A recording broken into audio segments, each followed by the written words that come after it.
Shonela bakithi uMamzobe ilanga. Hello everyone, welcome back to Sunday Live Chain. Thank you so much guys for tuning in.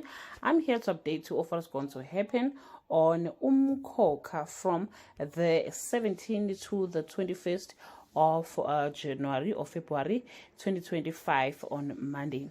After Sepamanda resolved to holding fires with Mamzobe's case, Manzimande questioned his commitment, not attending to the issue, and calls for deadly punishment on Tuesday.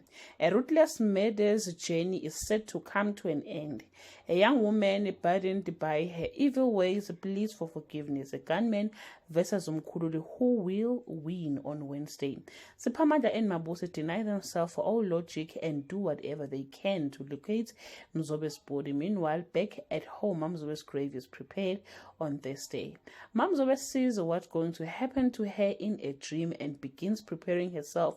Kapsele struggled to let her mother go like this, while Manzimande insists that the punishment goes ahead. Skumba attempt to avenge his father on Friday.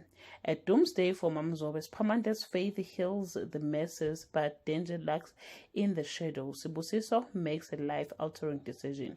Well, guys, that's all I have for today. You can leave your comment below and share your opinion. Bye. I'm Shonela.